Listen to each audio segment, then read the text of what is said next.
Comenzamos Quién es Quién a través de Diamante FM 98.7 TNU. Gustavo Vanescayan, que en la alba de salud, le agradece que una vez más esté junto a nosotros compartiendo este programa el día de hoy. Recibimos al diputado Alfredo Asti del Frente Amplio. Gracias por estar en Quién es Quién. No, por favor, es un placer para mí estar acompañándolos y poder tener la oportunidad de dar mi opinión sobre algunos de los temas que le pueden interesar a la opinión pública. En los 10 años que ha gobernado el Frente Amplio tuvo una característica, entre otras, y es lo que algunos le llaman el viento a favor, o de alguna forma una situación económica coyuntural muy importante que permitía que Uruguay navegara por aguas económicas bastante adecuadas.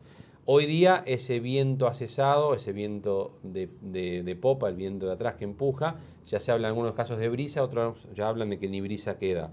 Esta nueva situación económica complica una gestión del Frente Amplio y el acostumbramiento al anterior es una presión para este presupuesto en particular. Yo me permito poner un matiz con el viento de cola. En primer lugar, simplemente para mencionar dos temas, la crisis del 2008-2009, que fue una de las crisis iniciadas en Estados Unidos, pero que tuvo repercusiones mundiales y que afectó a la región. Uruguay en ese momento fue uno de los 5 países del mundo que logró seguir creciendo, seguir bajando la pobreza, aumentar el empleo. O sea que no todo fue viento de cola. Y el otro tema, los problemas con Argentina, que afectaron no solamente ahora, sino afectaron en primer momento con el cierre de los puentes y todo. O sea, que no todo fue viento a favor. Hubo problemas también, tuvimos sequías, o sea, tuvimos problemas también. Pero también yo, de alguna manera, trato de siempre definir de que nosotros somos sujetos de la historia y no objetos de la misma, y por lo tanto no estamos ni cuando viene todo bien del exterior decir que es porque viene bien del exterior, ni cuando viene todo mal decir que es por culpa del exterior. Yo creo que Uruguay ha construido en estos 10 años, en primer lugar, un término que uno de los mayores, yo diría, logros que se ha conseguido en estos 10 años es generar confianza, generar certezas.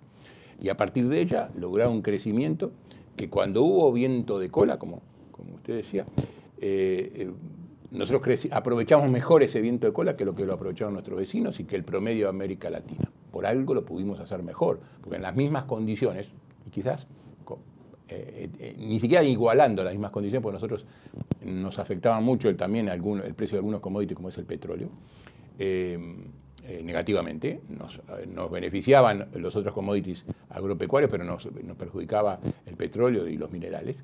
Y otros países tenían petróleo o tenían minerales, o tenían ambos. Y sin embargo crecimos más que ellos, más que el promedio de ellos. De la misma manera que rechazamos cuando vienen las cosas mal, decir que es porque el exterior resta. Por supuesto que lo tenemos en cuenta. Pero Uruguay ha generado, además de la confianza y la certeza, una serie de combate a las vulnerabilidades, las principales vulnerabilidades que teníamos. Las económicas, las fiscales, las sociales, las productivas. Uruguay en estos 10 años, cuando se habla de década perdida, además de bajar la pobreza, de aumentar el empleo, aumentar el salario real, tuvimos un incremento importante de la productividad. La mitad de ese 5 y pico % que creció anualmente, promedialmente anualmente el producto, se debe a incremento de la productividad. Pero se acostumbraron a manejar un presupuesto importante con un país en crecimiento, que eso ya no va a estar. No, es cierto. Y eso no mete presión a la interna y a los que hasta ahora pedían y obtenían. El país va a seguir creciendo a menor tasa de lo que crecía antes. A la mitad de lo que creció. A mitad de lo que creció en este periodo, que tuvo crecimientos casi asiáticos del 8%. Cuando la historia del Uruguay, antes del 2005, los 50 años anteriores al 2005, el promedio era 1,4%. Pero yo pregunto esos 10 años que Uruguay creció de manera fabulosa. Pero no, como digo, no todos los años presupuestos en base a ese crecimiento. No todos los años fueron fabulosos. Por eso mencionaba la crisis del 2008-2009. Pero si pasa raya. Bueno, ahí están dentro de ese promedio del 5 y pico %, están ese año en el cual se creció solamente el 2,9%. Pero sí es cierto, tenemos una situación adversa que tenemos que incorporar al análisis. Tenemos un déficit fiscal. Pero la presión interna también es la más complicada de seguir pidiendo como se pide en estos 10 años. Yo creo que precisamente el punto de partida de haber aumentado el salario real o el ingreso de los hogares en términos reales un 50%, el haber disminuido los bolsones de pobreza a menos del 10%, haber prácticamente estadísticamente eliminado la indigencia, aunque por supuesto hay indigentes, pero estadísticamente ya prácticamente no. Se miden un 0 y 0,2, 0,3%.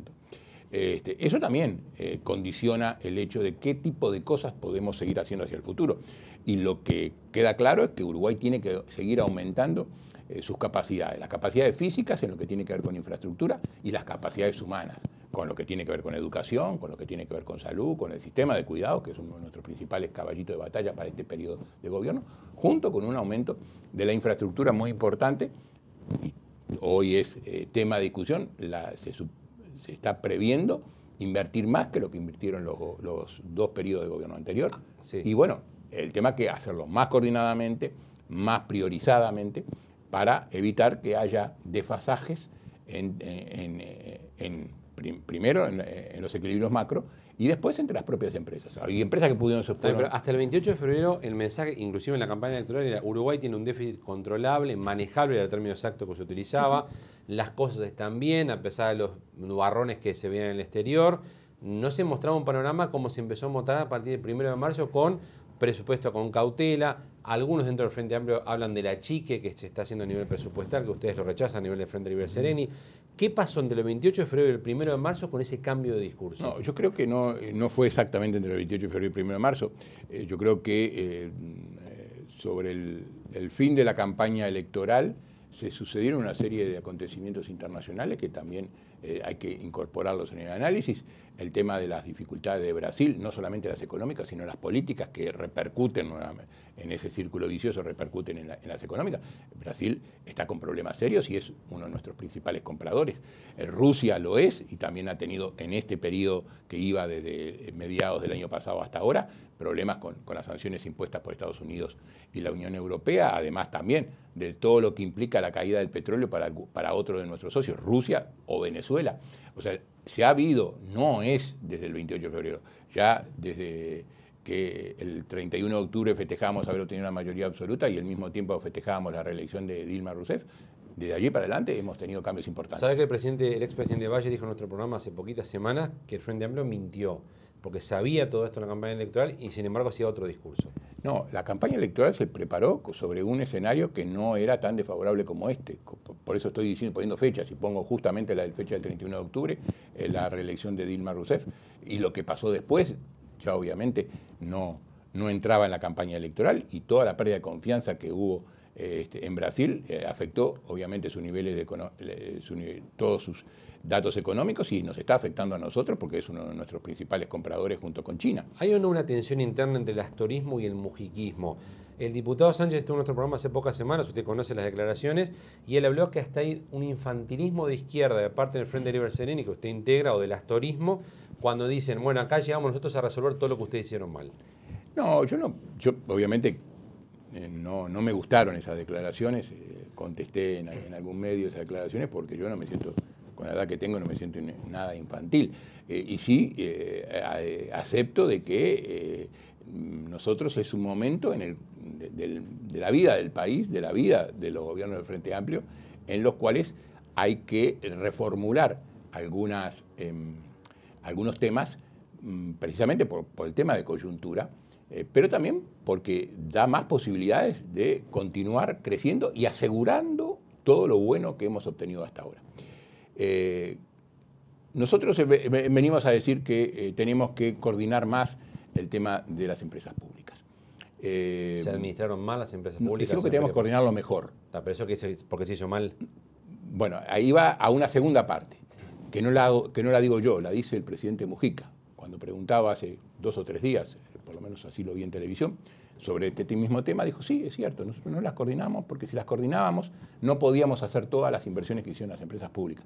Porque si las coordinábamos teníamos que pasar por economía y si pasaba por economía lo más probable que no se hicieran todas. Y nosotros queríamos hacerlas todas. Bueno, nosotros de eso podemos decir, si eso fue así como, si fue una estrategia, utilizó la palabra, fue una estrategia no coordinar para poder hacer más cosas. Bueno, ¿Usted estuvo mal eso? Para nosotros en este momento no se puede volver a hacer. Pero eso estuvo mal en aquel momento En también. aquel momento se creció, se hicieron inversiones muy importantes, que hacen que hoy no sean tan importantes hacer inversiones. También, pero el grupo de los 8, como se lo llama, o el ex grupo de los 8, porque ahora se quedó más chiquito, ¿no? MPP, Lista 711, o sea, Sendic, Mujica y asociados. Las cosas que administró, le hablo de ANCAP, le hablo de Antel, le hablo de UTE, ¿las administró mal? No. Nosotros no decimos que se administró mal porque han tenido resultados importantes. ANCAP no. Sí, resultados importantes en los logros que se han conseguido. No me estaba refiriendo en términos contables, pese a mi calidad de contador, a mi profesión de contador. Han tenido resultados importantes. Y de alguna manera es lo que decíamos. En el periodo 2010-2015 se hicieron muchas inversiones que ahora nos sacan en algunas empresas esa presión por continuar ese mismo ritmo de inversiones. Pero hay otras que quedaron muy rezagadas. ANP, AFE, OCE quedaron rezagadas. Entonces nosotros ahora ¿qué decimos? Tenemos que priorizar, aumentar el nivel de inversiones, pero priorizando en aquellas que pueden tener en la evaluación un resultado un impacto más. ¿En ANCAP se administró bien? No sé, yo no he analizado. Un déficit de más de 400 millones de dólares. Yo no he analizado. Bueno, como contador, si una empresa le da 400 millones de dólares de déficit, bueno, ¿qué dice? Todo depende de las normas contables que se hayan aplicado. Allí todo depende cómo se evalúan los activos que construyó ANCAP en estos 5 años. Hay que recordar todas las plantas que se renovaron o se actualizaron. La desulfurizadora, las plantas de cemento, las plantas de biodiesel, hay que ver cómo están valuadas. O sea, usted no puede decir que se administró mal en ANCAP. Yo no puedo decir que se administró mal, lo que digo es que ANCAP está en una situación, que eso es obvio, porque por algo la propia ANCAP ha pedido al Ministerio de Economía y Finanzas y a su oficina de deuda que la ayude a reestructurar su deuda. Por algo se ha hecho este convenio muy importante y que va a mejorar el resultado de ANCAP con Venezuela para reestructurar parte de los pasivos de ANCAP por la compra de petróleo. Ha quedado muy expuesta, obviamente, porque su endeudamiento era en dólares, porque lo que incorporaba a su patrimonio eran inversiones que se compraban en dólares, porque en general los contratos internacionales para la construcción de plantas se hacen o se financian en esa moneda. Y el dólar ha subido, obviamente. ¿Y por qué no votar una comisión investigadora para que justamente se investigue esto? Pero es que eso no. Pero comisión investigadora debería ser producto de mal manejo. Acá lo que hubo, obviamente, ¿Usted está seguro que no hubo mal manejo? No hay de las cosas que se dijeron, no fue en nuestra Cámara que se presentó eso, fue en el Senado. Fue en el Senado. Pero estábamos hablando de que resultados que se explican en gran parte por el gran nivel de inversiones. Yo, como digo, desde el punto de vista contable no se registran la parte de los activos que quedaron de esas inversiones y sí se registra a valor actualizado del dólar, que pasó de 19 a 27, el endeudamiento. Pero ¿por qué es un problema investigar? Hacer una comisión que investigue. Pero es que no se investigan cuando ¿Qué se pierde investigando? Pero se pierde tiempo, entre otras cosas se pierde tiempo. Si hay alguna sospecha de ilicitud, bueno, tenemos un poder judicial al cual acudir, como se ha acudido en el caso. O sea, usted invitaría a la oposición a que haga la denuncia penal sin pero si tienen fundamento, o sea, no es por decir, bueno, perdieron, ¿sí? ¿Cuántas empresas públicas y privadas? El otro día, con respecto del Fondes... terminó con directores procesados por esas pérdidas. Pero cuando respecto del Fondes, me decían, tenemos que investigar el Fondes para votar otro Fondes. Si nosotros en el 2005 nos hubiéramos puesto primero a investigar el Banco República, la Corporación Nacional para el Desarrollo, el Banco Hipotecario, el propio Banco Central, seguramente el país no hubiera solucionado sus problemas financieros como lo solucionó, poniéndonos a trabajar para mejorar esos resultados. La respuesta suya es entonces, si tiene sospecha de que hubo irregularidades y por eso hay un déficit, vaya y haga la denuncia penal y ese es el camino. Y lo otro es mejorar los resultados. Pero el camino es ese, la justicia penal para ustedes. Bueno, si lo quieren, si tienen, el tema es que a la justicia penal no se puede ir diciendo a mí no me gusta el resultado que dio ANCAP. Eso es avatares de una empresa comercial. ANCAP es una empresa comercial que tiene monopolio en algunas áreas, sí, pero es una empresa comercial que invirtió. Las normas contables internacionales hacen que las compras que hizo en activo fijo, en plantas industriales, se evalúan de una manera y el pasivo, que es en dólares, sube el dólar y es como un taxímetro, cada vez debe más. Mientras que lo otro no se evalúa en dólares, se evalúa a valor de adquisición y no se evalúa en dólares y se convierte en esos dólares que se invirtió al precio. O sea que allí hay problemas de diferencia de cambio muy importantes y un monto de inversiones que quizás, y eso es un tema que sí lo estamos reviéndolo, pudo ser en el conjunto de la economía excesivo para las posibilidades que tenía la empresa, que le llevó a endeudarse y endeudarse con esa posibilidad de pérdida. Pero no hay duda que tenemos las plantas, que tenemos la planta sulfurizadora, tenemos las plantas de cemento que todavía no han empezado a dar su rendimiento porque recién están terminadas. De allí pues, habrá parte del repago de esas inversiones. Tenemos las plantas de biodiesel que también ayudaron a cambiar la matriz energética. Sí. No miremos como que las pérdidas en CAP son negativas porque se hicieron mal las cosas, sino que se hicieron inversiones que quizás superaron las posibilidades que tenía de hacerlas todas juntas. Para usted no hay un pasaje de cuentas en estos reclamos en la interna del Frente Amplio entre Astoritas y Mujiquistas. El Frente Amplio tiene 40 y pico de años de vida y si pudimos crearlo con las diferencias que teníamos, incluso ideológicas en ese momento, con el valor supremo de la unidad en la diversidad, creo que ha quedado demostrado en su crecimiento desde la oposición y de su permanencia en el gobierno y su reiteración en el gobierno, de que la unidad de acción, la unidad en la diversidad, es un patrimonio que nos legó el general Seregni y que nosotros seguimos cada vez valorando más. Cuando los acusan de soberbios, ¿qué dice? Bueno, nosotros... Al equipo económico. Sí. Usted se siente parte del equipo económico, me imagino. Sí, aunque no lo integra formalmente, me imagino desde que la Cámara parte. de Diputados... Por lo menos lo defiende. ¿Pero qué siente ante esa acusación? No, yo digo, soberbia implicaría no corresponderse con los resultados. Yo lo que creo que sí, que este equipo económico, que fue el del 2005, el del 2010 y es el del 2015, ha probado de que se pueden, con políticas de izquierda, se puede lograr el crecimiento con equidad, se puede crear perspectiva de transformarse en un país desarrollado, en un país de primera, y ha generado las bases para ello, combatiendo las vulnerabilidades, distribuyendo mejor, cambiando la matriz productiva, la productividad.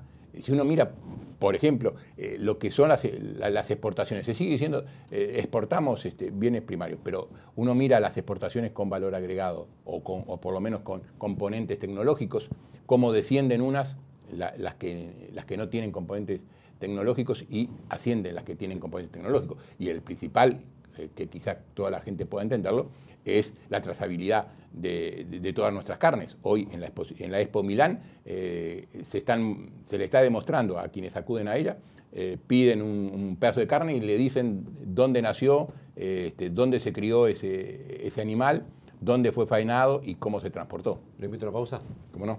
Continuamos a partir de la misma Quién es Quién con el diputado Alfredo Asti del Frente Amplio. Queremos anunciarle que a partir de la próxima semana Quién es Quién comienza los jueves a las 23 horas, media hora antes que el horario habitual de emisión de estos últimos tiempos. Así que recuérdelo, próxima semana Quién es Quién con un nuevo horario, jueves 23 horas a través de Diamante FM 98.7 y TNU. Pausa y continuamos en Quién es Quién.